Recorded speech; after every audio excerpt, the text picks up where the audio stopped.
여러분, 중국 고담에 배고픈 호랑이와 산중의 제왕인 여우에 관한 얘기가 있습니다. 이 배고픈 호랑이가 산중에서 여우를 만나게 됩니다. 호랑이는 배고픈 김에 잘되었다 생각하고 그 여우를 잡아먹고자 덮치려고 했어요.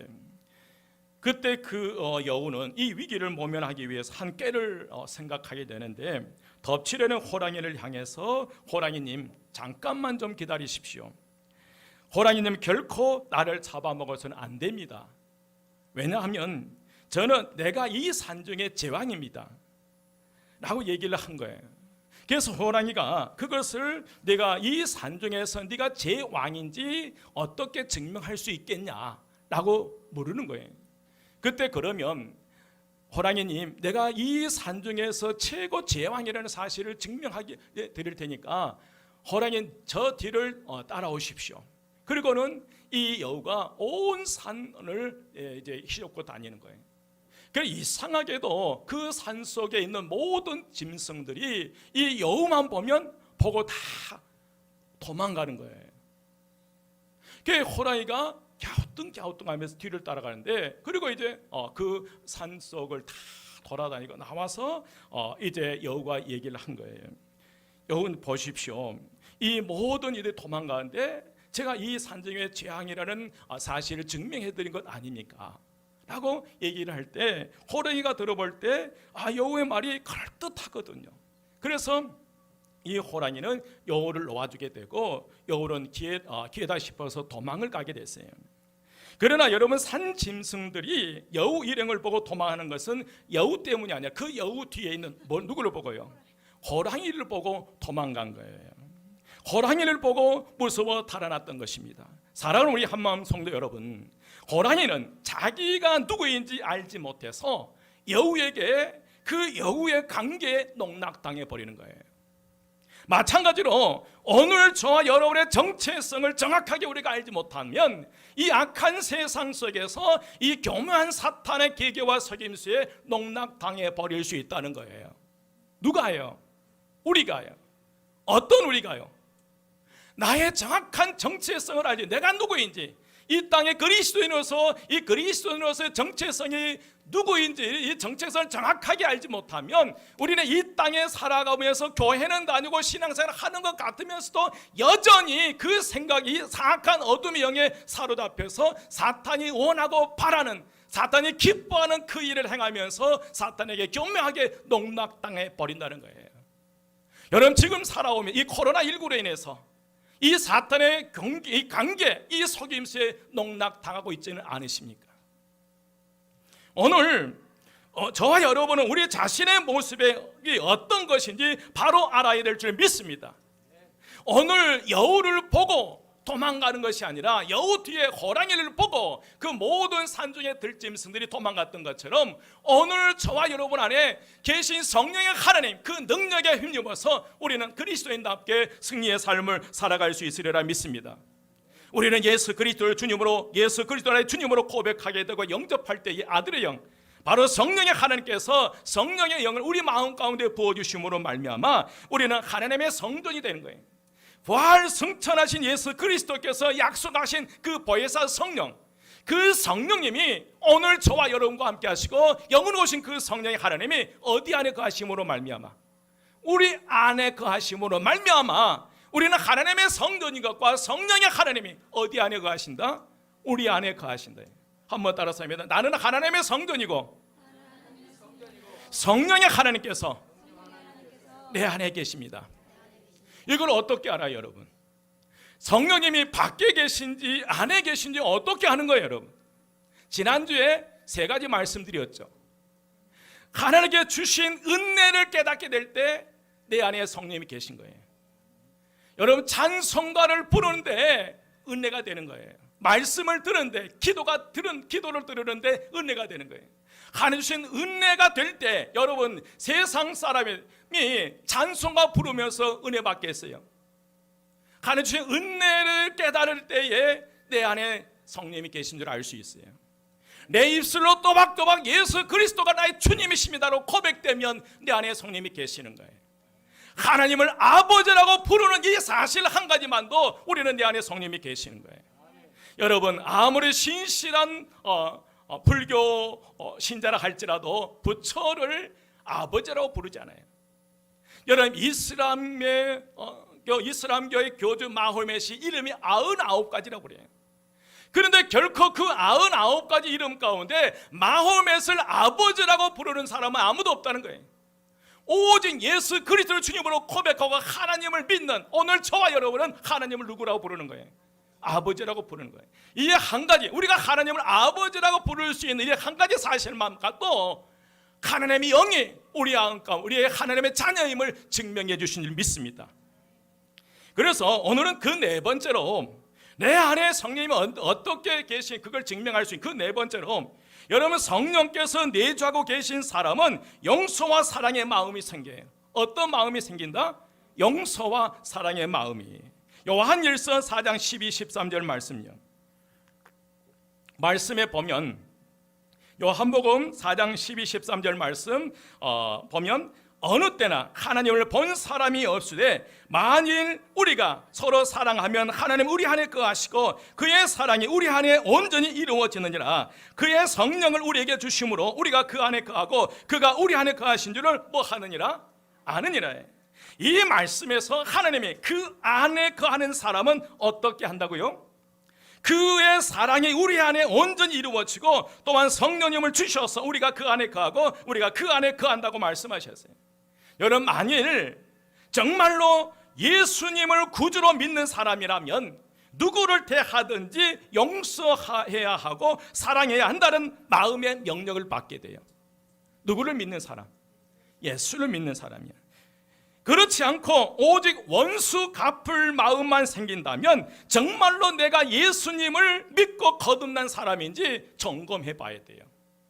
하루 종일 생각하는데 원수 갚을 일만 생각한다면 뭔가 신앙에 이상이 있는 것이고 뭔가 신앙을 점검해야 되고 정말 내가 예수를 믿고 거듭난 사람인지를 점검하셔야 된다는 거예요. 왜냐하면 우리 안에 계신 성령님은 반드시 사랑하라 용서하라 라는 말씀을 하시기 때문이에요. 여러분, 부부 싸움을 했다면 그 문제를 가지고 기도한다면 어떤 응답이 오시겠어요? 상훈아, 잘 싸웠다 이러시겠어요? 여러분, 처음에는 다 자기가 잘한 줄 알지만 하나님께 기도하다 보면 결국은 누구의 잘못이에요? 네 잘못이 더 크다는 거예요. 누가 그래? 여러분 말고 제가요. 여러분, 자녀들이 잘못해서 야단치는 순간에도 기도하면 부모된 자신에게 더 문제가 많다는 것을 인정하게 만든다. 이것이 예수님께서 우리에게 주신 말씀이에요. 만약 누군가와 심하게 싸우고 나서 주님의 도움을 바라며 기도를 해보면 아무리 상대방이 잘못한 경우나 해도 주님은 우리 편을 들어주지 않더란 거예요. 제가 그랬어요. 너무 억울하고 분해서 하나님 앞에 정말 간절히 기도했는데 억울한 사정을 낱낱이 하나님께서 하나님께 기도했는데 좀 하나님을 설득해 보려고 그랬는데 주님은 그런 기도에 내 말이 옳다, 나도 그렇게 생각한다, 내가 네 편이 되어서 싸울 테니 끝까지 싸워 이기라라는 응답을 한 번도 못 받았어요. 억울하고 분해도요. 결국에 돌아온 응답은 참으라요. 또 참아요. 아내가 사모가 그 말씀 뽑기를 하잖아요. 그런데 연거푸 똑같은 말씀을 2번 뽑았어요. 그랬더니 갑자기 옆에 있다가 또 참으라게 그 똑같은 2년 동안 같은 말씀을 뽑아가지고 또 참으라게 하면서 눈물을 글썽이면서 그러더라고요. 결국 돌아온 건 뭐예요, 여러분? 참으라는 거예요. 주님의 대답은 언제나 내가 용서하라는 것이었고, 왜냐하면 우리 안에 계신 성령님은 용서와 사랑의 영이기 때문에 그래요. 여러분은 도저히 용서하고 사랑할 수 없을 것 같은 사람을 자꾸 용서하고 사랑해야 한다는 마음이 생긴다면, 그렇다면 오늘 성령님이 저와 여러분 안에 계신 줄 믿습니다. 오늘 목사님이 설교 중에 당신 일을 간증을 했어요. 목사님 부부가 8년 만에 아이를 낳았어요. 얼마나 감사하고 그 아이가 사랑스럽겠어요. 태어난 그 아이를 딱 봤는데 그 아들을 보는 순간 사랑스럽다라고 여기기는커녕 다시는 보고 싶지 않는 마음이 든 거예요. 그리고 뛰쳐나와버린 거예요.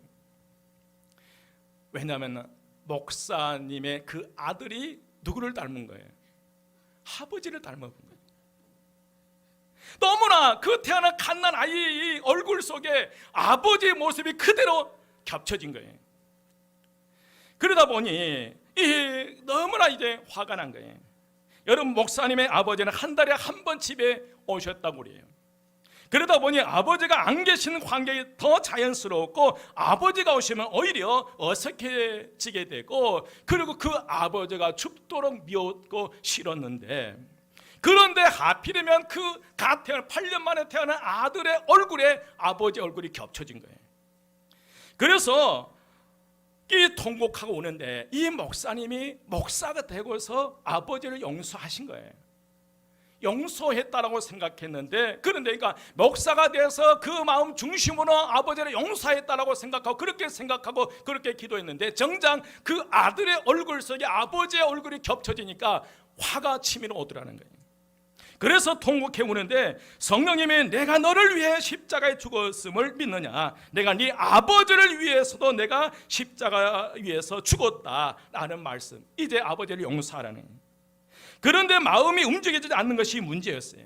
그때 주님은 아들의 얼굴과 아버지 얼굴이 겹쳐진 것을 경험하게 만들고요, 그래서 목사님은 아직도 진정한 용서함을 깨닫지 못하는 자신의 모습을 보면서 또 애통하는 마음으로 주님 앞에 고백했어요. 또박또박 고백했어요. 제 마음 중심에서 아버지를 용서하겠습니다. 머리에서는 도저히 용서가 안 되는데, 그 순간 주신 거룩한 성령님의 음성에 순종하고, 그리고 또박또박 제 마음 중심의 아버지를 용서하겠습니다. 성령께 순종하여 고백한 순간 십자가 은혜가 뜨겁게 밀려오는 것을 경험했다고 합니다. 사랑하는 여러분, 아직도 용서하지 못한 사람이 있습니까? 그 사람을 위해 기도해 보았습니까? 기도한 어떤 마음이 드십니까?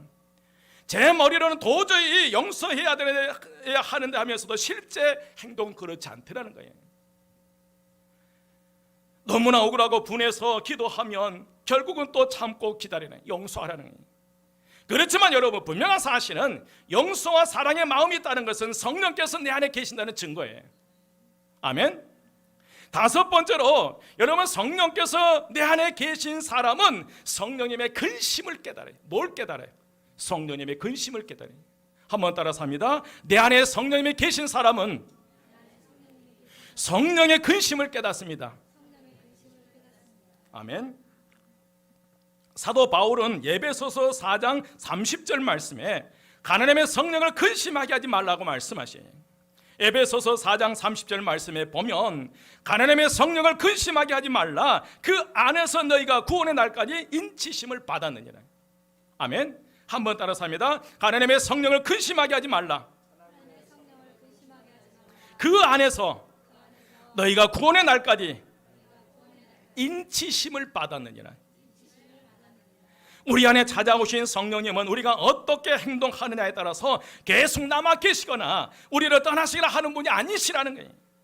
그 성령님은 우리가 완전한 구속을 얻는 그 날까지 우리 안에 영원히 계신다는 거예요.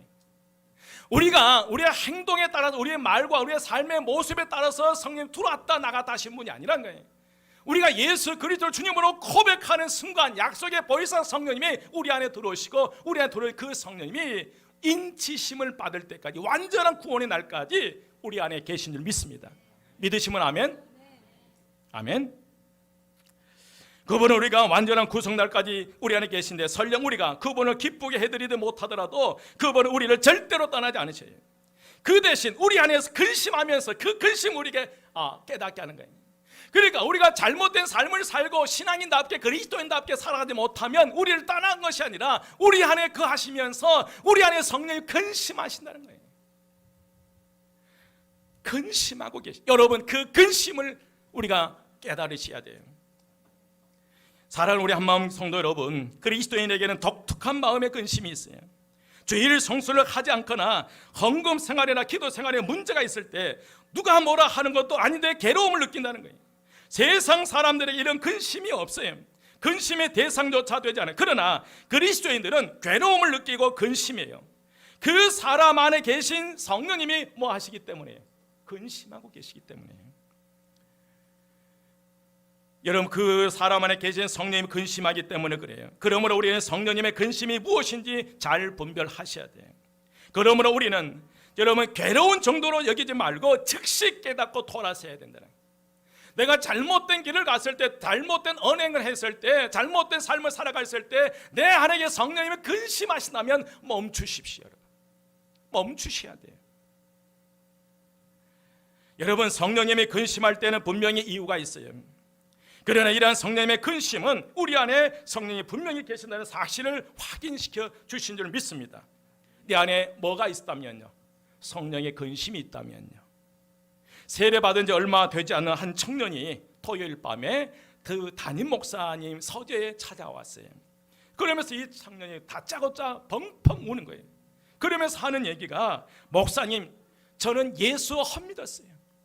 예수 헛믿었어요. 제가 세례 받는 것은 다 가짜예요. 그렇게 울면서 고백하더라고요. 이 청년이 세례를 받으면서 하나님 앞에 그렇게 결단했다는 거예요.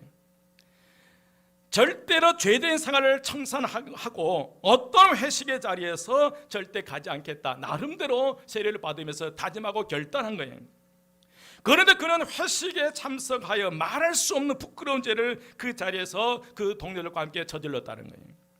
청년은 그 일로 말미암아 깊은 좌절과 낙심에 빠져 있었어요. 그때 이 목사님 그 청년에게 그런 질문을 던졌어요. 자네가 이렇게 괴로워하는 까닭이 무엇인가? 오늘 자네와 함께 그 자리에 있던 다른 사람들도 그렇게 괴로워하는가? 곰곰이 생각해 보니까 그런 거예요. 아니에요. 그들은 재미봤다 생각하고 집에 가서 편안하게 잠을 자고 있을 거예요. 그런데 자네는 왜 그렇게 괴로워하지? 자네가 괴로워하는 것은 여전히 자네 안에 계신 성령님이 근심하고 있기 때문에 그런 거예요. 그때 그 청년은 또 그 목사님이 쳐주신 에베소서 4장 30절 오늘 말씀이에요. 하나님의 성령을 근심하게 하지 말라, 그 안에서 너희가 구원의 날까지 인치심을 받았느냐, 이 말씀을 읽으면서 그 자리에 펑펑 우는 거예요. 그리고 자신이 여전히 하나님의 구원받은 자녀라는 분명한 확신을 고백하게 되고요. 그러면서 그 청년은 서서히 그 죄악의 그 길을 끊었다는 거예요. 사랑하는 여러분, 우리가 성령님의 뜻에 순종할 때에, 순종하지 않을 때에 성령님은 근심하셔요. 성령님의 뜻은 우리가 거룩하게 살지 못하고 죄를 범할 때 성령님 우리 안에서 근심하고 계세요. 성령님을 근심하게 하는 삶을 살아갈 때 결코 우리는 성령님의 영향을 받을 수 없다는 거예요. 우리가 신앙생활에 이 교회 다니고 우리가 주일이면 주일날 이 성령과 함께 예배를 드리고 찬양하지만은, 그러나 성령님의 근심을 무시해버린다면 성령님을 통해 주신 은혜와 축복을 누릴 수 없다는 거예요. 여러분 성령님의 근심을 깨닫고 그 근심이 무엇인지 알고 그 근심으로부터 돌아서는 오늘 저와 여러분 되시기를 주의 이름으로 축원드립니다. 여섯 번째로, 여러분 성령님께서 내주하고 계신 사람은 하나님의 소원을 품어요. 어떤 소원을 품은다? 하나님의 거룩한 소원을 품어요. 아멘. 오늘 빌립보서 3장 13절 말씀에 보면, 너희 안에서 행하시는 이는 하나님이시니 자기의 기쁘신 뜻을 위하여 너희에게 소원을 두고 행하게 하시나니 그랬어요. 아멘. 여러분 한번 따라서 합니다. 너희 안에 행하시는 이는 하나님이시니 자기의 기쁘신 뜻을 위하여 너희에게 소원을 두고 행하게 하시나니. 아멘. 성령님이 내주하신 사람은 하나님을 기쁘시게 하려고 하는 그 마음이 있는 거예요. 그 소원의 마음이 있어요. 아무도 강요하지 않았는데 하나님을 위해서 무언가를 해야겠다는 그런 생각이 드는 거예요. 그리고 그런 소원을 이루기 위해서 간절히 기도하게 한다는 거예요. 우리가 하나님과 교회를 위해 헌신하고자 하는 마음을 갖는 것은 전적으로 성령님의 역사인 줄 믿습니다. 여러분 불신자에게도 그런 일이 생길까? 그렇지 않다는 거예요. 여러분 사람의 본성 자체에는 하나님을 위해 무엇을 하고자 하는 마음이 전혀 없어요. 그러므로 하나님을 위한 소원이 마음에 생기면 그것을 놓치지 말고 따라 살아가셔야 됩니다. 그때 우리는 하나님의 역사를 경험할 줄 믿습니다. 그래서 오늘 빌립보서 2장 13절 말씀에 너희 안에서 행하시는 이는 하나님이시니 자기의 기쁘신 뜻을 위하여 너희에게 소원을 두고 행하게 하시나니. 바로 하나님께서는 우리 안에서 활동하시면서 우리로 하여금 하나님을 기쁘시게 할 것을 생각하게 하고 그 일을 실천하게 하신 분이 우리 안에 계신 누구라는 거예요? 성령님이시라는 거예요. 성령님이 오늘 저와 여러분 안에 계시면서 하나님이 기쁘시게 하는 그 일을 영원하게 하시고 그 일을 실제적으로 삶 속에서 행하도록 하신 분이 성령님이시에요. 내 마음속에 거룩한 소원을 품었다, 이 자체만도 내 안에 누가 계신 거예요? 성령님이 계신 거예요. 아멘. 사랑하는 한마음 간 여러분, 하나님과 교회를 위해 무엇을 하고 싶은 생각이 들었다면 성령님이 주신 마음이므로 그냥 지나치지 마시고 하나님의 거룩한 소원에 순종하시기를 주의 이름으로 축원드립니다. 여러분, 제가 벌써 한마음교회 온 지 11년째예요. 몇 년째예요? 11년째예요. 그 11년 동안 말없이 묵묵히 이 성전, 여러분 보실 이 꽃 있죠? 성전 제단에 꽃 화분으로 섬기는 가정이 계세요. 제가 어느 해부터요? 벌써 11년이었어요. 제가 봐도 한 달, 두 달 더 싱싱하니까 그냥 그대로 둬도 될 것 같아요. 그런데 2, 3주가 지나면 더 싱싱하고 아름다운 그런 꽃으로 교체해버려요. 절기에 따라서, 계절에 따라서 하나님께서 기뻐하지 않으신다고 계속해서 더 좋고 싱싱하고 아름다운 화분으로, 꽃화분으로 바꾸어서 이 제단에 드리는 거예요. 이게 거룩한 소원이라는 거예요. 어떤 권사님 말없이 오늘 이 컵에 물을 떠올리셔요. 벌써 그분도 11년 꽤 오래됐어요. 어떤 권사님은 이 지역의 미화원들 28명에게 겨울 파카를 사서 나누어 드린 거예요. 어떤 집사님은 2층 카페에 있는 탁자 위에 아름다운 꽃 화분으로 계속 섬겨오시. 어떤 분은 부모집에 갔는데 그 꽃이 너무너무 예쁜 거예요. 그래서 그냥 싣고 와서 우리 교회에다 놔둬버린 거예요. 이런 걸 볼 때에 여러분, 이뿐만 아니에요. 우리 한마음교회 성님께서 섬기시는 분들을 이 짧은 시간에 다 열거할 수 없다는 거예요. 보이지 않는 가운데 보든지 보지 않든지 화장실 청소를 비롯해서 매일 계단 다 청소하시고요. 또 여러분, 누가 시키지도 않았는데 열심히 청소 봉사로, 차량으로, 안내로, 교사로, 찬양으로, 또 코로나19로 인해 정작 교회를 나오지 못하신데 교회 재정이 어렵다고 그리고 물질로 섬기시는 분도 계시고요. 그러면 저는 그분들을 보면 정말 행복한 거예요. 여러분, 저는 이 설교를 준비하면서 하나 느끼는 게, 내가 지금 이 순간 이때에 내가 한마음교회 목사라고 하는 자체가 기쁜 거예요. 감사해요. 여러분 아닌가요? 저는 얼마나 감사한지 몰라요. 그런 보이지 않는 손길들이 있고요. 여러분, 제가 일일이 나열을 못해요. 사랑하는 여러분, 마음에 하나님과 교회를 향한 거룩한 소원을 가질 때에 우리 안에 성령님이 거하심의 증거인 줄 믿습니다. 하나님과 교회를 위한 하나님의 거룩한 소원이 마음에 일어날 때 여러분 순종하셔야 돼요. 그것이 갑자기 내 이웃에 어떤 사람의 얼굴이 떠올라서 그 사람에게 밥 한 끼 사주고 싶다라는 생각이 떠오르면 여러분 실천하십시오. 성령님 주신 생각이에요. 내 옆자리에 갑자기 나이 드신 연로한 분이 계시는데 인기척이 보이질 않아요. 찾아가서 주간글을 써서 드리는 이게 거룩한 마음인 줄 믿습니다. 여러분, 교회 안에서뿐만 아니라 세상 속에서도요. 여러분, 그런 분들이 오늘 코로나19로 해서 정말 더 어렵지만 더 어려운 이웃을 도운 이들이 많다는, 이게 거룩한 소원이에요. 우리 성도는 오늘 어려워버리게 있어서는 이 누가 주신 마음이라는 거예요. 성령님이 주신 마음이에요. 이 거룩한 소원, 정말 힘들고 어려운 그때 그 사람에게 말 한마디 위로가 되는 말 한마디 던지는 것이, 그게 거룩한 마음이에요. 여러분, 그런 마음 자체가 내 안에서 나에게 오는 것이 아니라 누가 주셨어요? 성령님이 주셔서 가능한 줄 믿습니다. 여러분, 하나님과 교회를 위한 하나님의 거룩한 소원이 마음에서 일어날 때에 즉각 순종하시기를 주의 이름으로 축원드립니다. 순종할 때에 그 다음 복이 있더라고요.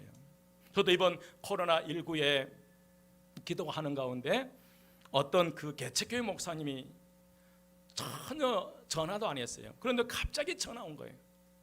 그게 잘 있냐고 물어보면, 그런데 그 마음속에 감동이 와요. 그래서 이제 그분에게 이제 그 얼마를 보내드렸는데, 정말 드리고 난 다음에 얼마나 감사하니. 얼마는 안 되지만 그 다음에 오는 축복이 있더라고요. 여러분, 그것뿐인가요? 이번 코로나19로 해서 우리가 교회 성전에서 예배를 드리지 못했어요. 모든 교회들이 예배를 중지하고 새벽기도 다 멈추더라고요. 우리는 마지막까지 새벽기를 드리다 이제 결정적인 순간 3월 29일부터 우리 교회도 이제 이 성전 예배를 멈출 수밖에 없었어요. 2주 동안요. 그런 가운데 어떤 감동을 주냐면, 그래도 우리 목회자들만은 이 성전을 지키자. 그래서 다른 주변의 모든 목회자들이 쉬고 있는 그때에도 네 사람이 사모와 두 전사에 와서 이 새벽에 그 시간 정확하게 예배를 드려요. 똑같이 예배를 드리고요. 수요일 밤에 네 사람이 와서 예배를 드렸고요.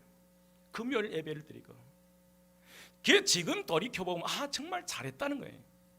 그때는 사실 가기 싫죠. 다른 목사님들 쉬고 있는데 좀 쉬고 싶은 생각도 있어요. 우리 두 전도사님은 어땠는가 모르겠어요.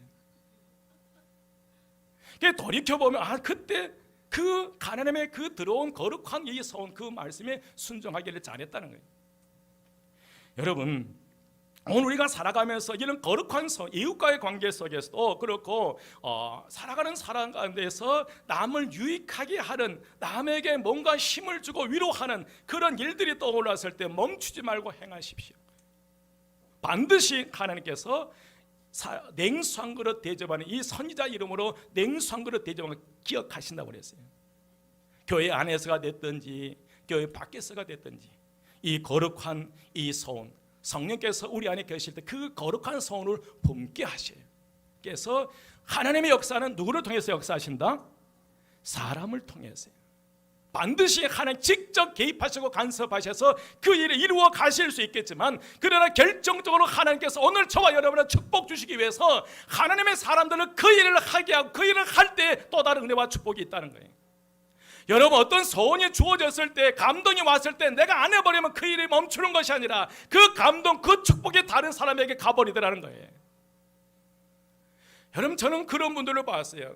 그분에게 감동이 왔는데 그분이 안 하는 거예요. 그러면 그 축복이 다른 데로 가버리더라는 거예요. 여러분, 이 거룩한 이 소원을 품으시기를 주의 이름으로 축원드립니다.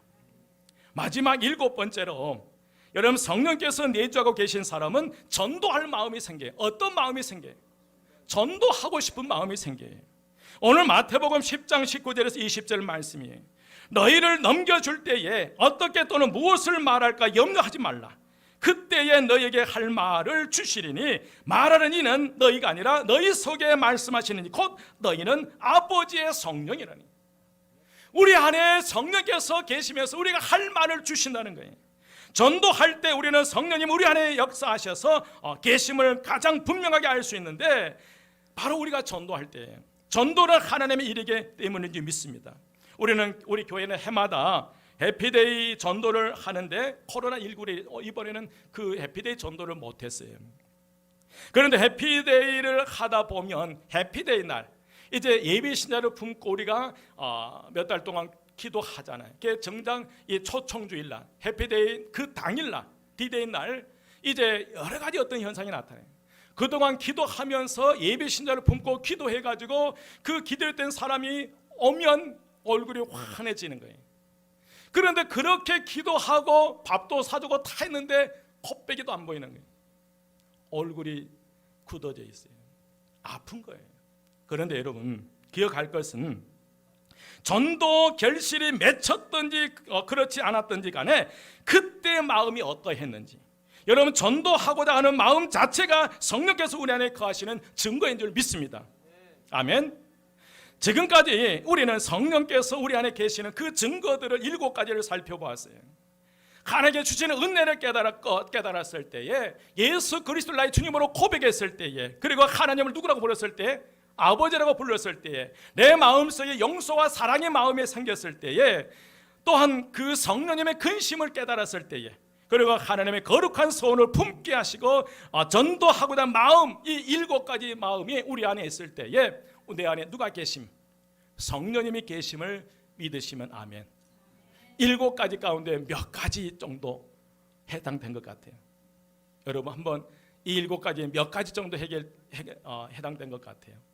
그 중에 단 몇 가지만이라도, 한 가지만이라도 해당되면 우리 안에 성령님이 거하신 거예요. 믿으시면 아멘. 오늘 분명한 사실은 오늘 저와 여러분에게 예수님께서 분명하게 약속하신 보혜사 성령님이 우리 안에 거하신다는 거예요. 우리 안에 보혜사 성령님이 거하심으로 우리는 존재 가치가 달라졌어요. 여러분, 여우 뒤에 호랑이가 따라갈 때에 그 산속의 모든 짐승들이 다 도망갔던 것처럼 오늘 저와 여러분, 우리는 보잘것없고 나약하고 연약하지만 내 안에 성령님이 거하시고 그 성령님이 거하심의 분명한 사실이 확신된다면 우리는 존재의 가치가 달라져 버린 거예요. 아멘. 똑같은 세 개의 항아리가 있어요. 하나는 된장떡이고 하나는 간장떡이, 하나는 고추장떡이에요. 겉으로 볼 때는 항아리 똑같아요. 그런데 이 속에 된장이 들었는지 고추장이 들었는지 간장이 들었는지 어떻게 알 수 있어요? 뭐 해보면요, 뚜껑을 열어보고 냄새를 맡아보면요, 그 내용물, 그러니까 겉모습은 똑같은데 그 내용물에 따라서 간장떡도 될 수 있고 고추장떡도 될 수 있고 된장떡도 될 수 있어요. 간장을 퍼내도 그 항아리 안에 냄새가 남아 있어서 이 항아리는 이 된장떡이었다는 알 수 있죠. 그런 것처럼 여러분, 마찬가지로 우리의 인생, 우리의 사람됨이 내 속에 들어있는 것으로 결정된다는 거예요. 오늘 저와 여러분의 인생 가운데 하나님의 성령이 우리 안에 거하실 때 우리는 존재 가치가 달라지게 되고 삶의 모습이 달라져야 된다는 거예요. 아멘.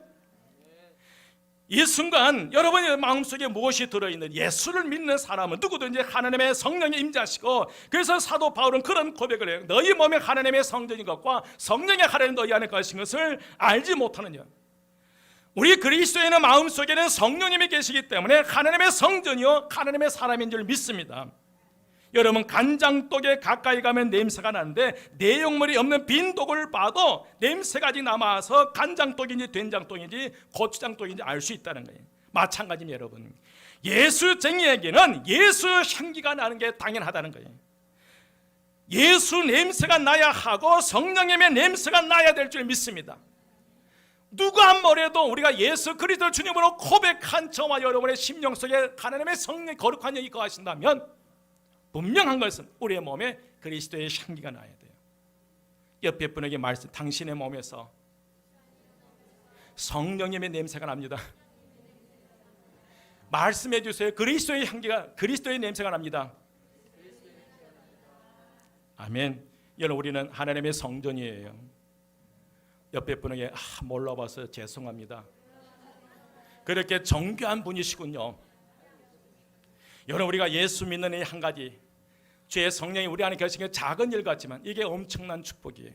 하나님의 자녀가 되는 권세가 주어지고요, 하나님의 상속권이 우리에게 주어지게 되고 영생의 축복과요, 하나님 나라의 시민권을 가지고 있고요, 영생의 축복을 누리게 해요. 그런 하나님의 사람들이 여러분 코로나19에 갇혀서는 안 된다는 거예요. 이 코로나19 속에서도 여전히 우리의 할 일들을 해가야 된다. 철저하게 예방하고 애떻게 지켜가면서요, 상대방에 피해 주지 않도록 철저하게 지켜가면서, 그러면서도 우리의 할 도리를 해가는 거예요. 있어야 할 자리 지켜가면서요, 선한 영향을 끼치는 그런 믿음의 삶을 살아가시기를 주의 이름으로 축원드립니다. 분명한 사실, 오늘 저와 여러분은 이곳에 있는 한 가지 사실만 가지고도 성령님이 우리 안에 계세요. 여기에 계신지 여기 계신지 그는 모르겠어요. 그러나 하나님의 영, 우리의 영 안에 성령님이 거하셔요. 믿으시면 아멘. 여러분, 하나님의 사람답게, 하나님의 성전답게 세상 속에서 저는 찌질하게 살지 말고 그리스도인답게 영향력이 있는 그런 믿음의 삶을 살아가시기를 주의 이름으로 축원드립니다. 기도드리겠습니다.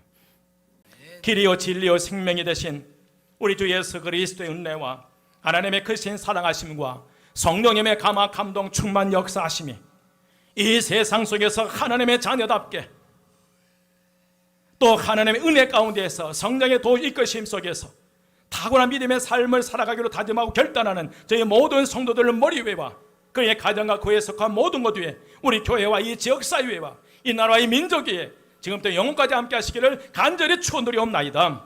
아멘.